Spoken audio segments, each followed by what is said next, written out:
J'ai toujours du mal à parler de moi, mais bon, s'il faut se prêter à l'exercice, avec plaisir. Reda El Nasr, j'ai 39 ans, je suis directeur commercial de la société Werin depuis 2018 et j'ai plus de 10 ans d'expérience dans le domaine de SN, autant dans le domaine commercial et plus précisément dans l'offre de testing et QA. Wearing Group, une société de conseil et de services spécialisée, donc on est un pure player dans le domaine du test et la qualité logicielle, plus précisément dans le déploiement de la qualité logicielle dans des organisations agiles. Et c'est là où on est spécialisé sur une niche encore plus précise, hein, qui est l'automation des tests et le déploiement de l'automation des tests dans des organisations agiles. La société existe depuis aujourd'hui plus de 5 ans et on a réalisé un chiffre d'affaires de 12 millions d'euros sur l'année précédente. Hein, et sur cette année, si on stabilise notre production, on est plutôt sur un rythme à 16 millions d'euros de chiffre d'affaires, version, on va dire, pessimiste. Version optimiste, on sera plutôt à plus de 17 millions d'euros de chiffre d'affaires, ce qui est juste une belle performance et ce qui nous positionne déjà parmi le top 3 des peer players du test. J'en profite de l'occasion pour remercier nos collaborateurs qui ont contribué à ce succès. Donc ce qui me vient à l'esprit concernant les leviers différenciants, il y en a 4 majeurs. Le premier, c'est la dimension humaine. La société a été créée par Hicham El Maniari, qui est un consultant QA. Et donc je pense qu'il n'y a pas mieux qu'un consultant pour comprendre les attentes et les frustrations d'un collaborateur. Et ça, je l'ai bien vu en tout cas dans la dimension managériale chez Werin Group, sur les aspects gouvernance, sur le suivi des collaborateurs. Et ça apporte une vraie plus-value. Hein. D'ailleurs, aujourd'hui, le turnover chez Werin est de moins de 2%, là où effectivement le turnover est 10% normalement dans notre secteur. Donc on voit vraiment factuellement que cette dimension humaine porte ses fruits et qui est juste importante parce que dans notre travail, en fait, l'humain, c'est vraiment à la base, enfin, c'est au centre de tout. Et il faudra effectivement avant tout penser au bien-être de collaborateurs avant de considérer d'autres aspects. Le deuxième, c'est l'aspect spécialisation. On est spécialisé dans la QA d'une manière générale et dans le déploiement de la QA dans des organisations agiles. Du coup, ça nous amène directement à l'aspect automation des tests sur lequel on a développé une vraie expertise.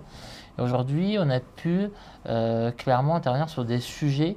On a répondu à différentes problématiques qui permettent en fait à la QA de répondre aux enjeux business de nos clients, c'est-à-dire la réduction du time to market, la rationalisation de coûts, l'optimisation de la productivité. Et du coup, ça nous a permis d'être sur une dimension conseil très haut niveau, ça nous a permis de conquérir de nouveaux marchés et de pouvoir les développer. Et ça a été un facteur majeur, un levier majeur dans le cadre de la croissance de la société. Le troisième aspect, c'est la dimension internationale. On est présent au Maroc. On est en train d'ouvrir d'autres filiales. Je ne vais pas en parler parce que ce n'est pas encore fait. Je suis de nature superstitieux. Donc cette dimension internationale nous permet également de pouvoir aussi recruter de manière plus fluide, plus simple, parce qu'on détient le label GEI. Aujourd'hui, en fait, dans un process de recrutement d'un collaborateur à l'étranger, en général, la norme est plutôt de 6 mois.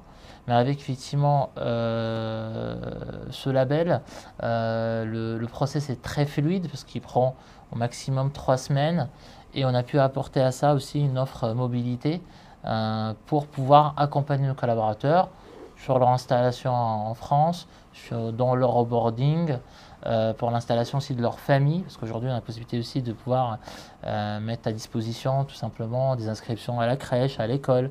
Donc tout un dispositif qui fluidifie vraiment le recrutement de consultants à l'étranger, qui leur permet aussi d'apporter une vraie valeur par rapport aux pratiques qu'il y a aujourd'hui sur le marché. Et pour finir, il y a l'aspect Werin Academy, donc ça c'est le dernier aspect et je laisse le meilleur pour la fin parce que je pense que l'aspect formation apporte de la valeur à nos collaborateurs parce qu'aujourd'hui on les forme sur toutes les méthodologies de tests, les méthodologies STQB, sur les outils d'automatisation des tests. Je fais référence à Selenium, Robot Framework, Cypress, la liste est encore longue. Ça permet aussi de former nos clients sur de la méthodologie de test, sur les bonnes pratiques. Et ça permet aussi d'appuyer cette dimension conseil haut niveau et l'accompagnement qu'on peut aussi apporter à nos clients et apporter tout simplement aussi des trajectoires de carrière claires avec des différentes étapes, appuyées par des formations pour permettre aussi à nos collaborateurs de pouvoir atteindre leurs objectifs dans le cadre de leurs perspectives professionnelles. Cela se traduit par des résultats très intéressants parce que, comme je l'ai dit au début, aujourd'hui le turnover ne dépasse pas 2%.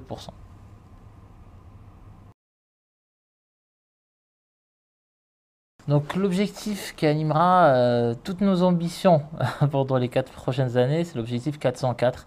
Donc 404 aux références au code erreur parce que c'est aussi un moyen pour marquer les esprits de nos interlocuteurs dans l'IT.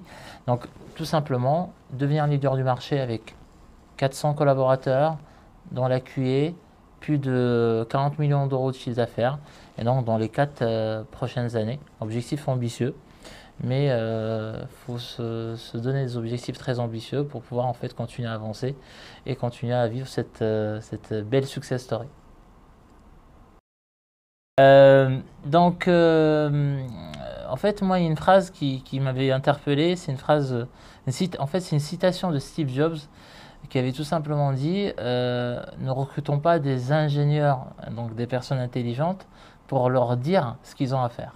Donc c'est à eux de nous dire ce qu'on a à faire. Et cette phrase, effectivement, m'avait marqué. Donc, c'est la ligne de conduite dans nos recrutements. C'est-à-dire, aujourd'hui, pour nos consultants, pour le consultant qu'on recrute, on souhaite en fait recruter des gens qui vont être force de proposition, qui vont être créatifs, qui vont faire de la veille dans leur secteur d'activité, qui vont pas se contenter d'exécuter et d'appliquer ce qu'on leur demande de faire, mais qui vont être créatifs et proposer déjà des choses. Et c'est comme ça qu'on peut proposer de la valeur ajoutée à nos clients. L'aventure Wherein, passionnante, pleine de rebondissements, challengeante, je dirais très prometteuse. Donc, il y a du boulot, il y a beaucoup de boulot, mais quand on se réveille le matin, on fait quelque chose qui nous plaît, je pense que ça n'a pas de prix. C'est comme ça que je décris l'aventure Wherein. Tout simplement, sur LinkedIn, on a une équipe recrutement qui est pilotée par Claire, qui fait du très bon boulot. Il y a tout simplement, on sera présent lors du GFTL, la Journée française du test logiciel. On organise pour la rentrée une session de recrutement donc le 17 septembre. Il y aura aussi d'autres événements, notamment des meet-up qu'on va organiser sur des différentes thématiques et des beaux sujets autour de la QA, de l'automation des tests. Donc il y a plusieurs occasions pour nous rencontrer. Si vous n'avez pas le temps, vous pouvez tenter votre chance par la suite et on sera toujours ravis pour organiser des événements pour vous permettre de nous rencontrer.